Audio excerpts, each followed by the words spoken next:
Last week on MHP, we talked about Miss Universe contestant Jenna Talikova.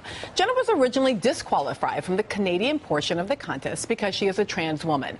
And the Miss Universe rules read that a contestant must be a naturally born woman. Now, full disclosure, Miss Universe is a division of NBC Universal, as is NBC News. Now, we were happy this past Tuesday when the Miss Universe organization announced transgender women will be allowed into next year's contest. But still, what's behind that term, naturally born woman? Now, for a lot of people, identity is pretty straightforward. I'm black, I'm a woman, and I'm cis. Not a sister in this instance, but a cis. Being cis means that the sex of the body I was born with, the gender I was assigned at birth, and my personal identity all match. And being cis does not make me normal or natural. It just makes me, well, cis. Now, I point this out because the idea of one's gender not matching one's sex is still novel and assumed to be abnormal to many. And that means that many trans people must still endure widespread ignorance and intolerance about their identities.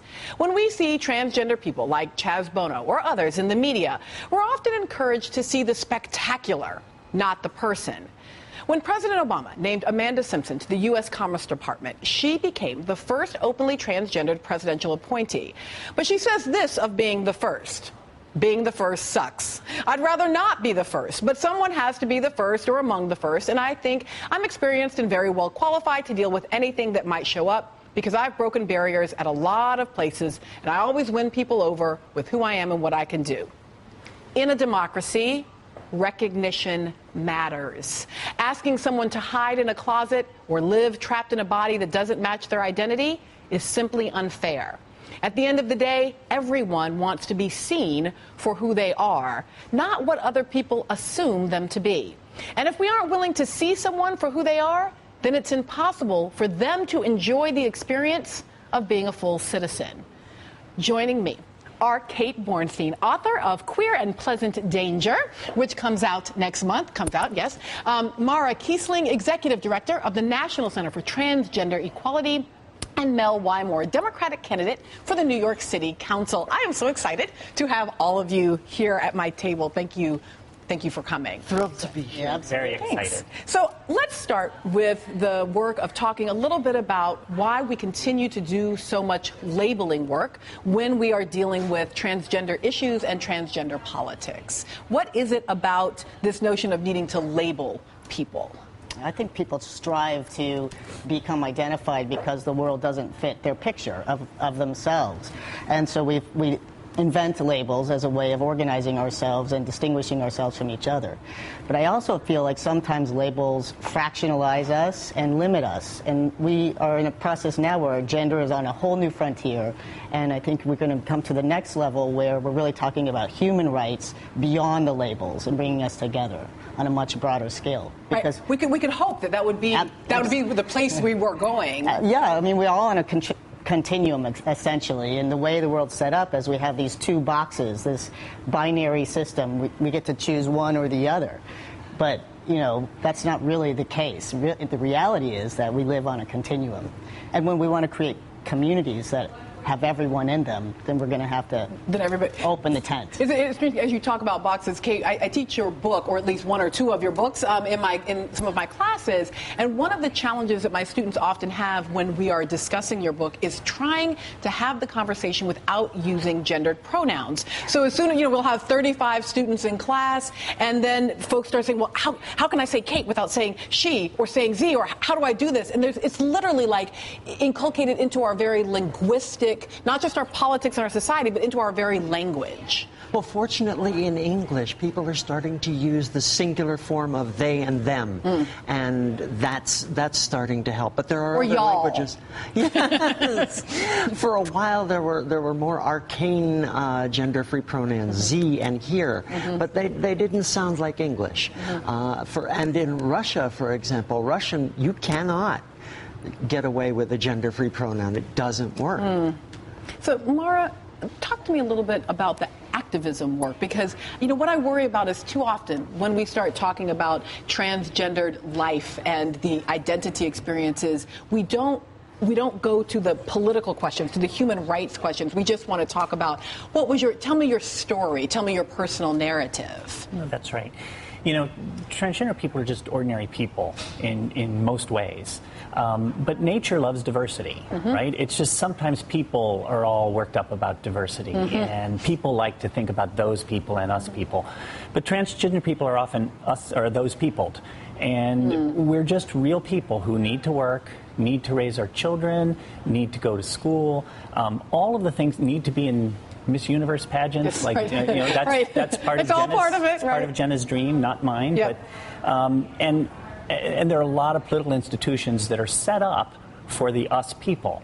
And those people have to come along all the time and say, you know what, us too. Right. We're us people too. Because I was going to say, on the one hand, there is this sort of, okay, to be transgendered is just to be human, but the fact is that the set of consequences of transgendered identity are very real and in fact, your organization has collected stats that had all of us a little bit breathless. We were just looking at stats for those in grades K through 12 who have experienced harassment, at 78% physical assault, sexual violence. These, again, are young people under and then if we looked at employment and economic insecurity and the question of being harassed at work, dealing with losing a job, and in fact also even on housing and homelessness, which we will talk a bit about later, but the amount of homelessness among transgendered youth in particular.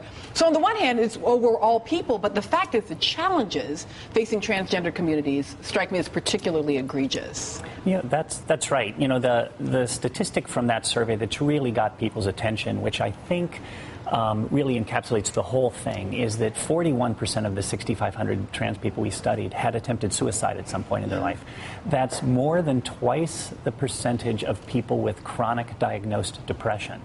And it's because of all of the societal pressures we face, all of the systemic rules and laws that are set up against us. So, you know, our political fight is really a fight for people's lives. Yeah. Okay. Yeah. Yeah, and this brings us back to labels and the need for labels. In a democracy, it's supposed to be one person, one vote. No, it's one person who's recognized and sanctioned as a recognizable and approved identity. So that means man or woman, whereas there are more and more transgender people who are claiming themselves to be neither men nor women and trying to come up with a word for that. People have come up with the word genderqueer, and there is no G on the box. There's M or F. Right. We need an other. Well, you know, it's interesting that you make this point about one person, one vote, because in fact, identification, right, the ability to get photo identification for the purposes of voting, which we have seen increasingly particularly passed by Republican legislatures. We've talked a lot about how it impacts African Americans, the elderly, those with physical disabilities, but it has a huge impact on transgendered persons for whom their self-presentation may be very different than what their ID says and could actually impact their ability to vote. That's right. I also think, though, that the labels, while they're very important, until we can get past the labels into an education that talks about humanity in general, for example, the Equal Rights Amendment, you know, that passing the Equal Rights Amendment has no labels associated with it, but it would open up the world of gender because it bars discrimination on the basis of sex. So that would be an important move to looking at it from a broader human perspective than just at the labels. I do agree that the labels are very important to bring awareness and make sure that we have everyone represented. But then we really need to take our step beyond our own hurt and look at the fact that everyone deals with labels. Everyone is constrained by conventions that don't necessarily fit them. And if we can get that education out there, then we can start to move together as humanity, as you know, how we're going to work and live together in our community. You so sound like someone running for office. I really do. well, as a matter of fact, I am. Yes, and by the way, I am in fact running for office. So, folks, stay right there. We're actually going to take a quick break and come right back. Anytime you get that, we're all together. I remember the day I got an email with the subject line, hate crime at McDonald's. And I immediately thought, okay, this might be tough, but maybe I can bring my public voice or my pen to bear on an act of, undoubtedly, this will be racism, right? By a corporate entity. But when I clicked on the link, I saw something quite different. A group of African-American teens savagely beating a trans woman in a fast food restaurant. Now, we are not going to show the video, but what I saw was sickening and stunning. And it reminds me that simply because you're aware of one kind of inequality, it doesn't mean that you empathize with others. And it was in that moment that I decided I needed to be a better cis ally to the work of trans communities. So back again with us, Kate Bornstein, Mara Keisling, and Mel Wymore. And joining in the conversation, just for fun, Allison Kilkenny, co-host at Citizen Radio and writer at The Nation. So, Kate, I actually wanted to talk with you a little bit about a different story around violence, which was the CeCe McDonald story. Because we've been talking here on the show about Jenna Talikova, about, Miss Universe. But the CeCe McDonald story also makes me feel an awful lot like the Trayvon Martin story. Can you tell us a little bit about CeCe's story? Yeah, well, she was beaten savagely by a group of folks, and she fought back and ended up in self-defense killing one of her attackers. She was charged with second-degree murder and put in the slammer, and that's that. And there's been no hope of reopening the case, and there's a large petition online now, petition drive to free CeCe. Yeah, and this idea that she was victimized, she and a group of others, right, victimized by hate crimes. You heard all of this, transphobic language, and yet in her fighting back, she ends up being the one charged. So in a certain way, it feels like she stood her ground. And yes, she did. Yeah. She did.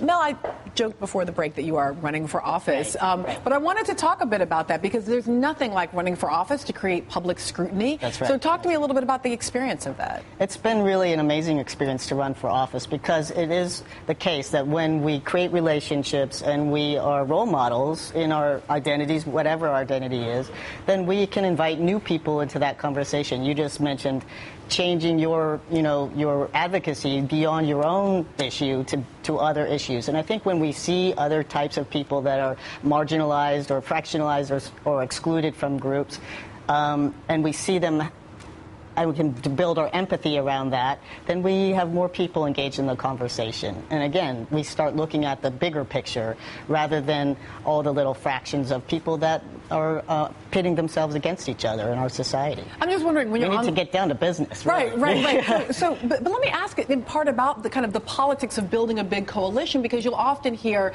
the GLBT movement or the LGBT movement, and I like to say that it's almost like the T is dangling there. That's right. And the fact, and an awful lot of what's on the national agenda, marriage, don't ask, don't tell, actually don't have the same sort of material impact in trans communities. Am I right about that?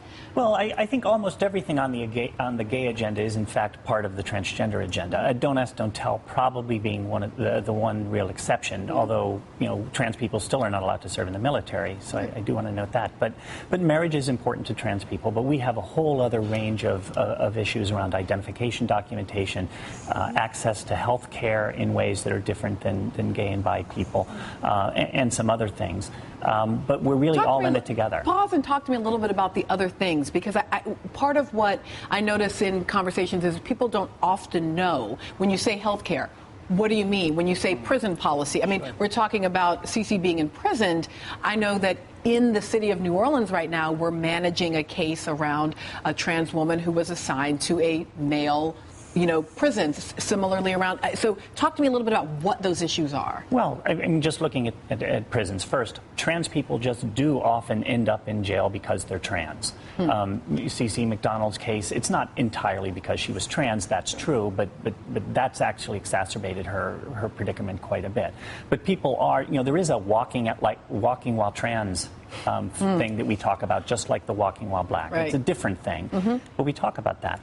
And then when trans people get put in jail, sometimes they're put in jail in the men's, a trans woman might be put in the men's jail, a trans man might be put in the women's or the men's jail, or they might be put in solitary confinement for years under the guise of to protect them, because there's this weird notion that that trans women or trans people will be sexual predators in some ways, when in fact it's almost always the exact opposite. That's right. Much more likely to be victimized by sexual assault. Talk to me big coalition building here? Yeah, you know, I think like progressive allies, they're very well-meaning, but when there's something like same-sex marriage in a handful of states, they're kind of like, yay, you did it, you know, it's over now. And especially transgender people, it's sort of like, right, but we're still systematically discriminated against with housing policies, and employers can fire gay people or transgender people at any time, whenever they want, in almost any state. So while it's certainly wonderful that Don't Ask, Don't Tell was repealed and that there is same-sex marriage in these few states, we have to have, you know, perspective, where it's kind of like, that's great, but it's a very small step. It should be celebrated, but we can't be like, victory is upon us. Yes, you know? victory is here. Stay right here. We have more right after the break. I'm back with Kate Bornstein, Mara Keisling, Mel Wymore, and Allison Kilkenny discussing gender and identity politics. So, just before the break, we were talking a little bit about what the big coalition looks like. Talk to me about marriage equality, which seems like if you ask sort of ordinary Americans watching, they think that is the LGBT issue. Okay, first there's a problem with LGBT. It doesn't include everybody who is breaking some sort of gender rule or some outside sexuality that doesn't hurt anybody, but it's fun for them. So LGBT, with a few clicks, you can find 750 other letters. So alphabet soup of identity. Exactly, and a spearheading issue of marriage equality doesn't apply to anyone outside of essentially lesbian and gay. It doesn't talk about people who have families that are non-traditional with more than 2 partners. It was set up to, marriage itself is set up to give 1,400 or plus civil rights to the couple, or always a couple, on behalf of the children. Right. And this leaves out who? Single moms. With kids, and they don't get those 1,400 rights. And so it's perceived as a very selfish spearheading issue. And I think the key to coalition is finding out what values we share. For example, Mara during the break was talking about the sexual Prison Rape Elimination Act. Thank you. That would affect a lot more people, and we could build a stronger coalition with that. Well, and you know, I tell me again the name of that, just for Prison Rape Elimination Act, or PREA. We're expecting regs out in the next few weeks or months from the Department of Justice. You know, marriage equality has to happen, right? Yes, it is systematic discrimination. It is going to end. It has to end. But, you know, I'm actually really concerned with what it'll do to the LGBT movement. So if there's a win, then it all falls apart? Or if there's a stalemate. You know, look at what happened to the women's rights movement when it became more of a one-issue movement, an issue that's very important to me. But, you know, I do worry about that. But it's also an us-them movement. I think that the fact that as we explore the transgender issues that are involved, we have a lot to say about gender politics in general. And I feel like if people were really to look at the real experience of transgender people, we would start to be able to say, look, gender on the whole equality is very important. The coalition is between women and men and transgender and LGBT, but, you know, those are all fractions of the same equation. So I think, you know, if we were able to bring an education around that, a bigger conversation, we would make the difference. We would shift from identity politics to us-them conversations to how do we move forward together. And, you know, it's time for us to do that. You know, I love that analogy in part because when we think about the 14th Amendment, which was passed in the aftermath of the Civil War and freedom for African Americans, and yet the 14th Amendment is the thing that creates American citizenship, you know, full stop. So equal protection, due process, it may have happened as a result of racial equality movements, but it is about American citizenship. Exactly. And if we can get to that level of coalition and we start to really have conversations like these, you know, to your credit, that you're having conversations where we're hashing out some of these issues, labels versus coalition, you know, separation versus togetherness. How do we move forward, and what kind of laws can we put into place? So, Allison, we only have 1 second, but I want to give you a quick chance to weigh in here, because as I listen to you talk about PREA and about the issue of around prisoners versus marriage, one of the reasons that marriage ends up being the spearheading issue and not prisons is a respectability narrative, right? That marriage is, we all want to be nice and bourgeois and middle class and do all the things you're supposed to do. do versus talking about the material circumstances of groups that are disreputable. So how do we begin to push past that respectability politics? Yeah, well, I think by telling people's stories, that's a big thing. You know, we have a radio show, Citizen Radio, and we had a gay listener call in and or write in, and his name is Big Gay Allen. Give him a shout out. And he was saying, you know, we talk a lot about Occupy Wall Street, this sort of narrative of the 99% versus the 1%. Well, I think in the LGBT community, and I know that's an imperfect title, that's just what I'm going to use right now.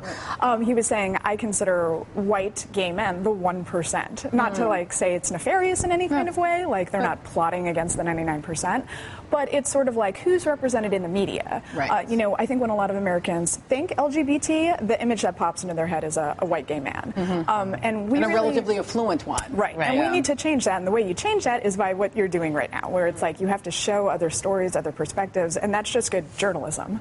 Oh, yay, good. I'm so thrilled that all of you joined me around the table. Kate and Mel, thank you for being here. Mara, you're going to stick around. Allison, you're going to stick around.